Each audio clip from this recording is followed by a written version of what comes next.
अस्सलामुअलैकुम dear students and friends, welcome to my channel. आज मैं आप लोगों के साथ डिस्कस करूंगी द लेवल्स ऑफ ऑर्गेनाइजेशन। कौन कौन से होते हैं। सबसे पहले हम इनके क्या कहते हैं ओवरव्यू ले लेते हैं, हिंट ले लेते हैं, फिर हर लेवल को हम डिटेल्ड वाइज डिस्कस करेंगे। शुरू करते हैं। सब एटॉमिक लेवल, सबसे फर्स्ट लेवल है हमारे पास सब एटॉमिक एंड एटॉमिक लेवल।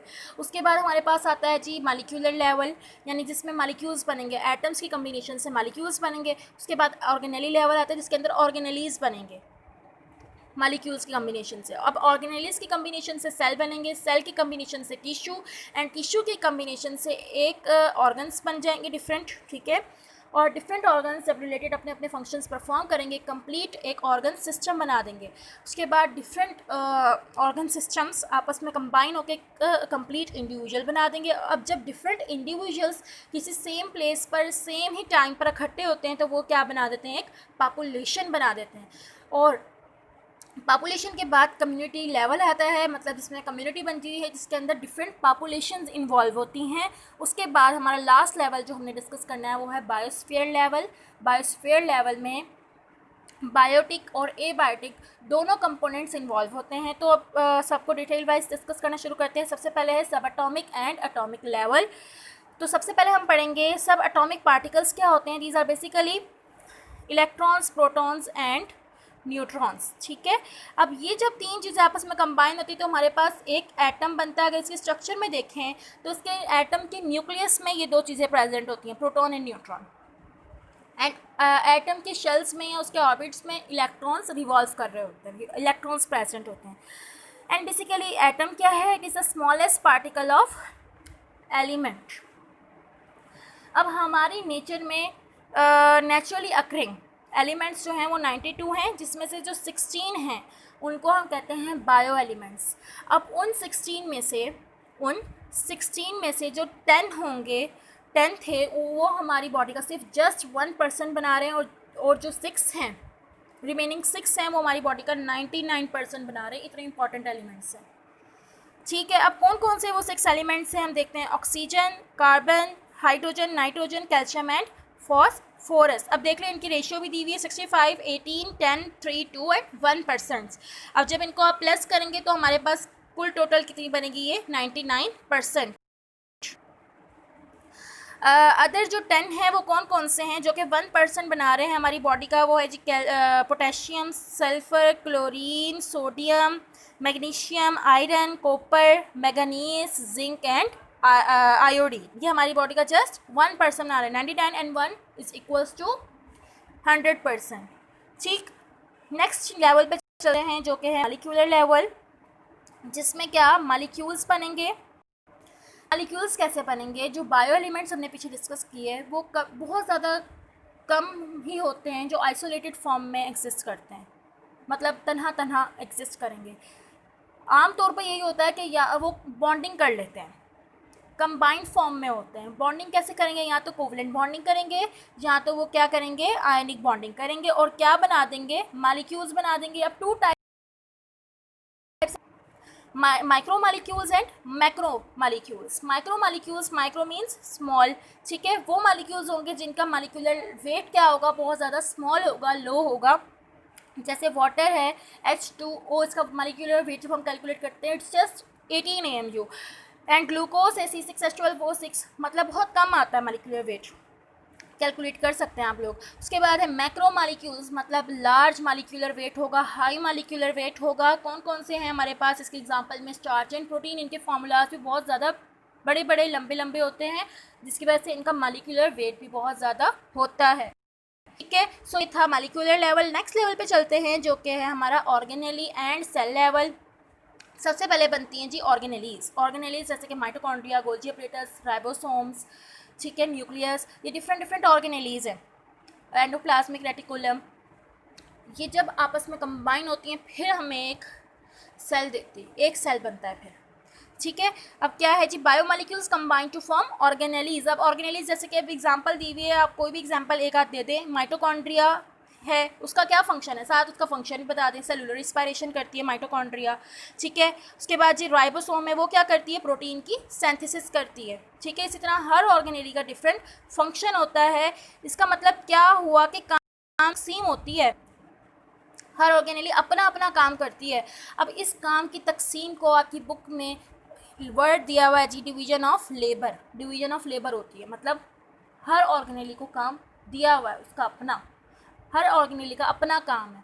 अब ये क्या कहते हैं, डिफरेंट ऑर्गेनेलीज अपना अपना काम कर रही हैं, उसके बाद इन्होंने आपस में कंबाइन होना है, मतलब एक पूरा सेल हमें दे देना है, इस तरह सेल बनता है। नेक्स्ट है टिश्यू लेवल। टिश्यू लेवल में क्या होगा जी, जाहिर सी बात है टिश्यूज़ बनेंगे। टिश्यूज़ क्या होता है, it is a group of similar sales that perform similar functions. Similar sales के ग्रुप होते हैं और सिमिलर फंक्शन मतलब एक जैसे फंक्शन परफॉर्म करते हैं। अब टिश्यूज़, अब different tissues different different function perform करेंगे, ठीक है। एपिथेलियल टिश्यूज़ है, नर्वस टिश्यूज़ है, मस्कुलर टिश्यूज़ है, हर तरह के टिश्यू अपना फंक्शन परफॉर्म करेंगे, ठीक है। जैसे मस्कुलर टिश्यू एक मिसाल है, वो क्या करेगा, कंट्रैक्शन और रिलैक्सेशन, हमारे मसल्स के टिश्यूज़ है ना, मस्कुलर टिश्यूज़ की कंट्रैक्शन करेंगे एंड रिलैक्सेशन करेंगे। नर्वस टिश्यूज़ हमारे ब्रेन के टिश्यूज़ हैं, ये अपना काम करेंगे, ठीक है। नेक्स्ट अपने लेवल पे चलते हैं जी, organ and organ system level. सबसे पहले बनेंगे जी ऑर्गन्स। ऑर्गन्स क्या होते हैं, जैसे हमारा स्टमक है, मैदा है, हार्ट है, ये ऑर्गन है हमारा, ठीक है। स्मॉल इंटेस्टाइन है, लार्ज इंटेस्टाइन है, क्या है, ऑर्गन्स हैं। कैसे बनते हैं, वो टिश्यू से बनते हैं, ठीक है। Different tissues different functions perform करते हैं, हमने यहाँ पे ही पढ़ा। और जब ये आपस में जब ये चीज़ें कंबाइन कर जाती हैं तो वो किस चीज़ का फंक्शन बन जाती हैं, वो ऑर्गन्स का फंक्शन बन जाती हैं, ठीक है। इस तरह ऑर्गन बनते हैं, ठीक है। अब जैसे यहाँ पर एक एग्जांपल दी हुई है एक ऑर्गन की, बहुत इंपॉर्टेंट ऑर्गन है स्टमक। स्टमक में 2 टाइप्स ऑफ टिश्यू होते हैं, epithelial and muscular tissue. Epithelial को हम ग्लैंडुलर टिश्यूज़ भी कहते हैं। जैसे मैंने आपको कहा ना, टिश्यूज़ के मिलने से ऑर्गन बनेगा आपके सामने। एपिथेलियल को हम ग्लैंडुलर टिश्यूज़ भी कहते हैं, मतलब ग्लैंड से निकला है। ग्लैंड्स का क्या काम होता है, सिक्रीशन करते हैं ना ग्लैंड्स, तो कोई ना कोई चीज़ सिक्रीट करेंगे। तो ये वाला ग्लैंड क्या करेगा, ये गैस्ट्रिक जूस सिक्रीट करेगा, और ये किसके यूज़ होता है, हमारी जो प्रोटीन्स हैं उसको डाइजेस्ट करने के लिए यूज़ होता है, ठीक है। नेक्स्ट क्या कहते हैं, जो टिश्यू है वो है मस्कुलर टिश्यूज़। मसल्स हैं, मसल से निकला, ठीक है। मस्कुलर टिश्यूज़ ने क्या करना है, ग्राइंडिंग करनी है, चर्निंग करनी है, अच्छे से पीसना है हमारी खुराक को और उसको मूव कर देना है, मतलब आगे की तरफ पहुंचा देना है, पोस्टीरियर एंड, ठीक है। अब स्टमक के अगर हम स्ट्रक्चर देखें, वो कुछ इस तरह से मैंने छोटी सी स्ट्रक्चर बना दी है, ज़रा आप लोगों को ज़रा ज़हननशीन हो जाए। एक होता है प्रॉक्सिमल एंड, शुरू वाला एंड, और एक होता है डिस्टल एंड। यहाँ से फूड एंटर होगी प्रॉक्सिमल एंड से, और डिस्टल एंड से फूड जो है वो बाहर। नेक्स्ट लेवल हमारे पास ऑर्गन सिस्टम लेवल, ठीक है। अब ऑर्गन्स, डिफरेंट ऑर्गन्स हैं, वो कंबाइन करेंगे और एक सिस्टम बना देंगे, ठीक है। एक पूरा हमारा सिस्टम बना देंगे। जैसे कि अब यहाँ पे एक एग्जांपल है डाइजेस्टिव सिस्टम की। अब ये डाइजेस्टिव सिस्टम सिर्फ नेम से नजर आए, डाइजेस्टिव सिस्टम, इसके अंदर डिफरेंट ऑर्गन्स होंगे। जब हम खोलते हैं इसको तो इसके अंदर डिफरेंट ऑर्गन्स होंगे। ऑर्गन कौन कौन से होंगे, ऑरल कैविटी है, स्टमक है, large and small intestine, liver and pancreas, ठीक है। जैसे कि अब इतने सारे ऑर्गन्स हैं, हर किसी ने एक जैसा फंक्शन परफॉर्म नहीं करना, डिफरेंट डिफरेंट फंक्शन है हर किसी का। जैसे ऑरल कैविटी है, हमने फूड ऑरल कैविटी के थ्रू लेकर जाना है, स्टमक ने क्या करना है, उसको डाइजेस्ट करना है, लार्ज इंटेस्टाइन स्मॉल इंटेस्टाइन में एब्जॉर्प्शन वगैरह होनी है, ठीक है। लीवर ने अपना काम करना है, खून बनाना है। इसी तरह मतलब हर ऑर्गन ने अपना अपना काम करना है और कम्प्लीटली क्या बना देना है, डाइजेस्टिव सिस्टम बना देता है, जिसको हम क्या कह रहे हैं, ऑर्गन सिस्टम लेवल, मतलब एक पूरा लेवल बना दिया, एक सिस्टम बना दिया हमारा।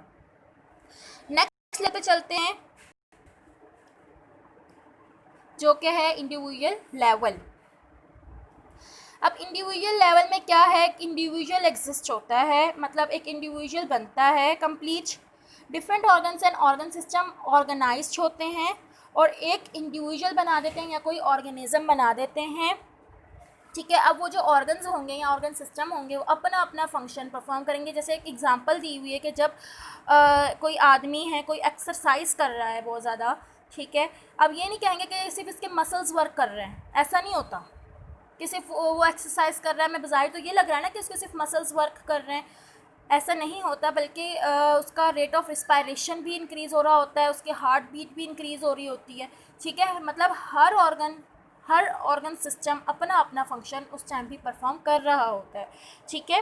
नेक्स्ट है पॉपुलेशन लेवल। पॉपुलेशन लेवल में क्या होगा, group of organisms of the same species located at the same place in the same time, ठीक है। मतलब एक पॉपुलेशन लेवल में पॉपुलेशन बनती है, डिफरेंट इंडिविजुअल्स, डिफरेंट नहीं कहेंगे कि ग्रुप ऑफ इंडिविजुअल्स होते हैं, ग्रुप ऑफ ऑर्गेनिजम्स होती हैं, सेम स्पीशीज से रिलेट करती हैं, ठीक है, सेम स्पीशीज से रिलेट करती हैं, एक ही जगह पर होती हैं और एक ही टाइम पर जब इकट्ठे हो जाएं तो वो क्या बन जाती है, एक कंप्लीट पॉपुलेशन बन जाती है। पॉपुलेशन के बाद आता है जी community level. Community level basically क्या है, it is a combination of different population, मतलब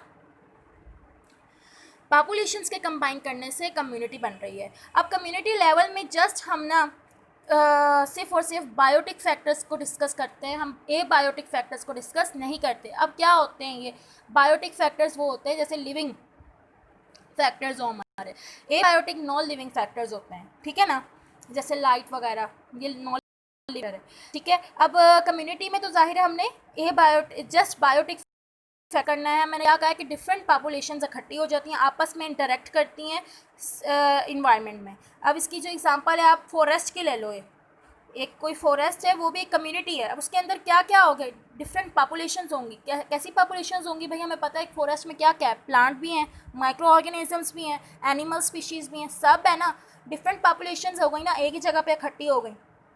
तो हमने इसमें बायोटिक फैक्टर को, सब कुछ क्या है, लिविंग ऑर्गेनिजम्स हैं, बायोटिक फैक्टर को डिस्कस किया। अच्छा, जब हम वो सिचुएशन, जब हम बायोटिक और ए बायोटिक दोनों फैक्टर्स को जब डिस्कस करते हैं, उस सिचुएशन को हम कहते हैं, वो फिर क्या बन जाती है, इकोसिस्टम बन जाता है। कंप्लीट इकोसिस्टम हमारे पास वजूद में आता है। नेक्स्ट लेवल पे चलते हैं जो कि है बायोस्फीयर लेवल, लास्ट है बिल्कुल लेवल ऑफ ऑर्गेनाइजेशन में, ठीक है। तो इसमें क्या होता है कि it is a part of earth inhabited bye organisms communities, ठीक है। इसके अंदर डिफरेंट, मतलब अब मैंने कहा ना कि कम्युनिटी बनी, कम्युनिटी के बाद इकोसिस्टम, इकोसिस्टम बना। इकोसिस्टम में मतलब बायोस्फीयर में जितने भी इकोसिस्टम्स हैं, जितने भी इकोसिस्टम हैं वो सारे क्या होंगे, इन्वॉल्व होंगे। अब उसके अंदर जो लिविंग ऑर्गेनिजम्स रह रहे हैं वो आपस में एक दूसरे के साथ इंटरेक्ट भी, एक दूसरे के साथ भी इंटरेक्ट करेंगे, नॉन लिविंग थिंग्स के साथ भी इंटरेक्ट करेंगे, ठीक है। तो इसको बायोस्फीयर लेवल को हम zone of life of the earth भी कहते हैं, ठीक है, zone of life on earth. So students, it's all about the levels of organization, and don't forget to subscribe my channel and also share this video to your friends. Thank you so much. Allah Hafiz.